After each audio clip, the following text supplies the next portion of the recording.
Le troisième et dernier axe de notre campagne sénatoriale, ce sera la défense des services publics au sens large, et d'abord dans les communes rurales, où il manque le plus. Nous évoquons longuement dans la question du dossier, nous évoquons longuement dans le dossier de presse la question de la fracture sanitaire, qui a été soulevée avec justesse par un certain nombre de titres de presse, qui ne sont pas des titres amis du Rassemblement national. C'est-à-dire qu'en Médiacité fait un long article, fait un long dossier même, en novembre dernier, sur l'état de la fracture sanitaire en Loire-Atlantique et dans les Pays de la Loire.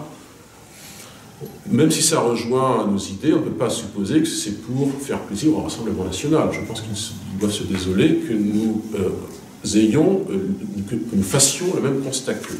Et nous sommes habitués sur un certain nombre de sujets, de l'immigration à la question des services publics, en passant par la question de la sécurité, à voir les choses avec nos yeux et à faire le constat du réel.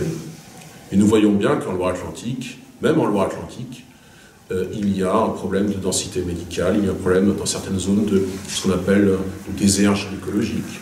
Moi, je sais bien, j'ai le souvenir, et ça n'a pas changé depuis l'élection législative de 2017, qu'une commune comme Quilly, à 20 km de Saint-Nazaire, est en zone rouge, en zone critique en termes d'offres médicales, et qu'à Saint-Nazaire même, il est parfois difficile d'avoir un médecin spécialiste. Ces choses-là changent assez peu, sinon pour s'empirer régulièrement, eh bien nous aspirons à ce qu'il y ait une politique tout à fait différente en termes de services publics, c'est-à-dire en lien avec notre volonté de démétropolisation, à ce que le service public, qui est un commun essentiel, qui n'a pas d'obligation de rentabilité, qui est le symbole de l'égalité de tous, eh bien que le service public redevienne véritablement accessible partout et pour tous, au moindre coût et sans possibilité d'être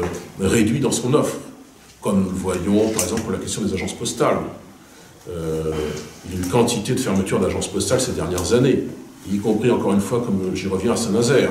La fermeture de l'agence à Villeport. Nous avons eu de l'autre côté du département une réduction, je crois, une semi-fermeture à Ancenis. Nous avons la rumeur, qui semble-t-il assez fondée, que le bureau de Donge va soit fermer, soit complètement réduire ses horaires, après avoir déjà réduit de 11 heures par semaine ses horaires à la mi-2021. Et ponctuellement, nous voyons comme ça apparaître sur la carte des réductions horaires, des réductions d'horaires d'ouverture d'agences postales, voire des fermetures pures et simples. Et bien ces choses-là doivent changer. Et c'est un des aspects de notre programme, encore une fois, la défense du service public partout et pour tous. C'est-à-dire remettre, par exemple, des agences postales là où ça a disparu? Oui, ouais. Là où ça a disparu, sans avoir à tout prix cette épée de Damoclès qui parfois avançait même par la poste, qui serait c'est pas rentable. Ben, c'est pas rentable, mais c'est utile pour les personnes un peu âgées, c'est utile pour les personnes sans véhicule, c'est utile pour des personnes en situation de handicap qui ne vont pas forcément aller faire 5, 7, 10 km pour aller trouver un bureau de poste, qui sont bien contents. Moi j'espère bien que demain, les habitants de Macérat ont toujours leur bureau de poste à côté de l'hôtel de ville. C'est-à-dire qu'ils pourront, s'ils le souhaitent, faire, je ne sais pas si on peut faire de document d'identité à Macérat, s'ils ont quelque chose à faire à l'état civil et à la poste le même jour, ils pourront le faire dans la même heure. Ils ne seront pas obligés d'aller à Redon ou à Guémené pour aller à la poste, pour se faire soigner, etc. C'est quand même... bien sûr, on sait bien qu'il y a ce qu'un certain nombre de sociologues, comme Christophe Guilly, appellent la France périphérique. On sait bien qu'il y a de plus en plus des métropoles qui sont toujours plus insérées dans l'économie mondiale, qui concentrent toujours plus les richesses, et puis tout autour, eh bien, le reste de la France. Le reste de la France qui fait quand même 2/3 de la population, et qui, bizarrement, mais moi je trouve pas ça bizarre du tout, c'est ironique, vote majoritairement Marine Le Pen.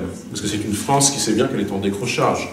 C'est une France qui se sait être en dehors des radars des grandes politiques publiques, notamment des politiques publiques d'aménagement territorial. C'est une France qui n'intéresse pas tellement les éditorialistes télé. C'est pourtant une France qui est l'essentiel du système productif national. C'est là où les gens travaillent, c'est là notamment où l'agriculture fonctionne concrètement. Et donc c'est une part importante du système productif.